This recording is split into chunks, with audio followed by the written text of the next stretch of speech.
Hey, welcome to college football. My name is Jesse. Before you jump into that video, make sure you visit coolladman100x.com to get custom ebooks and other things that's available on the website. Link will be in the description below. Also, visit the NFLShop to get yourself some Kansas City's Chiefs gear and your own personal team gear as well. And also, all the other sponsors will be in the description below. Now, back to Kool-Aid. Yo, what's up, guys? It's your boy Kool-Aid 100X. How you guys doing? We're going to be jumping into the gun wing tight offensive play. We're going to be looking at the Florida State offensive playbook. We're going to be looking at a formation called the gun wing tight. The play is going to be Jets touch pass. And we're going to be breaking down the mini scheme that you can run around this Jets touch pass out of the gun wing tight also.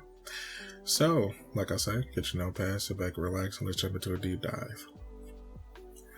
So, we're going to be coming out and play Jets pass, and we're going to be bringing down a mini scheme for you guys to run it a little bit more effectively, to make it a little bit more better for you to run. Now, what I like to do is put my fastest wide receiver or my fastest running back in that position because it opens up the Jets touch pass a little bit more better.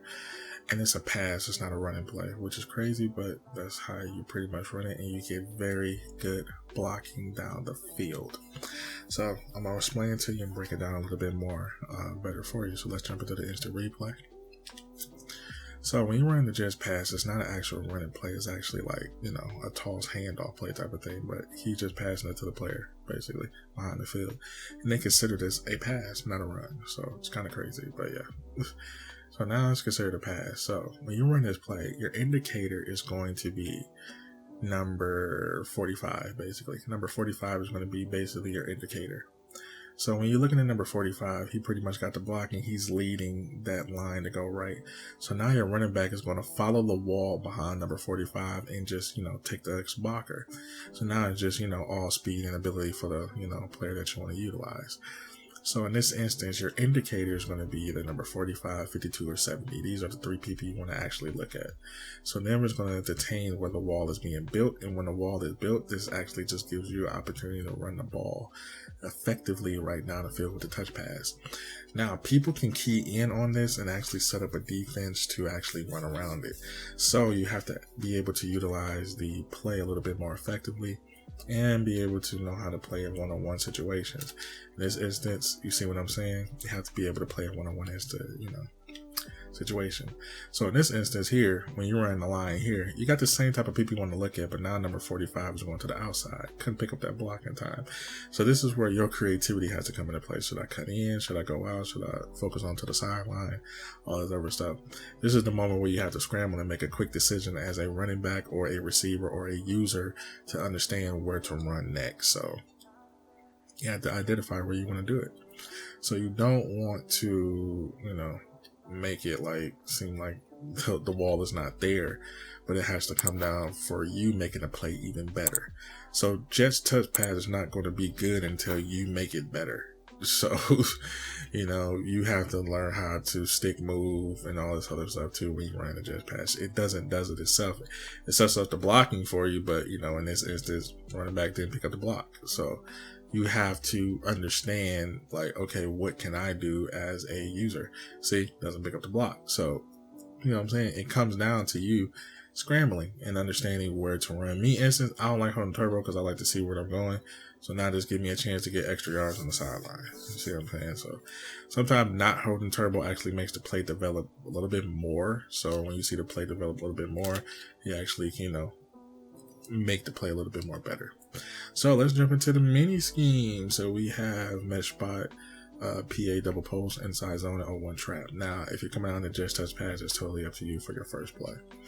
I like mesh spot because I like that circle route there and the drag around the table route too as well, and everything is pretty much set up for you. So a lot of people don't know when he comes back, you can definitely hit this for a nice safe throw or a touchdown when you're running this little mesh spot play here, a little mesh. I like the table route across the middle of the field, but it takes a little bit much of a develop. But you got the 2 drags you can check down to in case they send in pressure. So, but if you force it, you'll be able to run down the field every time. So, mesh spy is a good play. No hot routes to be, unless you want to put circle in a slant. That's about it. But I mean, this just opens up the drag a little bit more for you to get a couple yards. That's about it. Really doesn't do anything, but you can just run mesh as is, and it just opens up so much more. And the route, but if they send in pressure right there every time, it opens up the play a little bit more, just to give you enough time to throw the ball, basically. So no adjustments on that spot is pretty much easy. The PA double post is good, but the only thing I would do is put X on a drag just in case, because I don't want him and reblock the running back because I don't want to run that play action. So just in case I feel as though I'm threatened, I could be able to have a check down on this play too as well. I don't want to force it, but that's what I want to do. So when I'm running PA double post, I like to put him down as a drag just in case. Now, when I reblock the running back too, this is how I look. But also you can actually, roll out to the right if you can. You can actually force that triangle catch and just go up for it, Sometimes they be open, sometimes they don't. But if you sit in the pocket, sometimes they do. So be mindful of that. But if you really want to make this play a little bit more, block the running back, put him in a drag. I do press trigger and put this down, and triangle, put this down here. And just open up the play. That's it. And he cuts underneath a little bit more better, but you have to worry about that, safety or corner going underneath. So, it comes down to you making the play a little bit more better for yourself. So in this instance here, like when I did here, you want to, bring him down a little bit more, like custom stem, and put him on a drag, reblock the running back, and that's pretty much it. So this actually opens up the play a little bit more for you, but that drag is going to be your check down literally every time. So it just gives you just so much to work with down the field, basically. That's all. And our next play is going to be the inside zone. I like this inside zone because it's set up like a goal line. So you see how the players are set up for your straight block. It's just straight up the middle, hard nose, running. So when you run this inside zone, it's deadly. Max protection here, it works, but I just like running it rarely because it already got good blocking and just opens up the hole a little bit more for you, and it gives you opportunity to run the ball better. So I wouldn't recommend running max protection. I wouldn't recommend it because it has good blocking. Like I do just, cut up the middle of the field and, hit the timing right. So that's pretty much it for the inside zone. You don't have to force anything. You don't have to do anything because it's set up to block for you, basically. It's set up to block for you to go inside or out. And the next one to play is 0-1 trap. Now, 0-1 trap is a little bit different, because that guard comes over, but it automatically let that linebacker get blocked. So if you hit this hole right for this 0-1 trap, it changes the game for you too, boy, mixing in with that inside zone, because they want to know what to run, because it's looked the exact same. It looked like the exact same play. So when you run this in the 0-1 trap, you're going to the left side, but the 0-1 trap goes to the right side. So it's depending on how the quarterback is laid. So you go to the inside zone, you flip back to the 0-1 trap, and it goes to the right side of the field. So this actually mix up the run a little bit more better for you to have a balance. So, have a balance for you to run and get you a nice couple yards down the field. These two running plays is very decent that you can run. Then come back to the jet sweep like it's nothing. Literally had those 2-3 running plays come right back to the jet sweep like it's literally nothing, and get you big yards or a touchdown down the field, basically. That's pretty much it.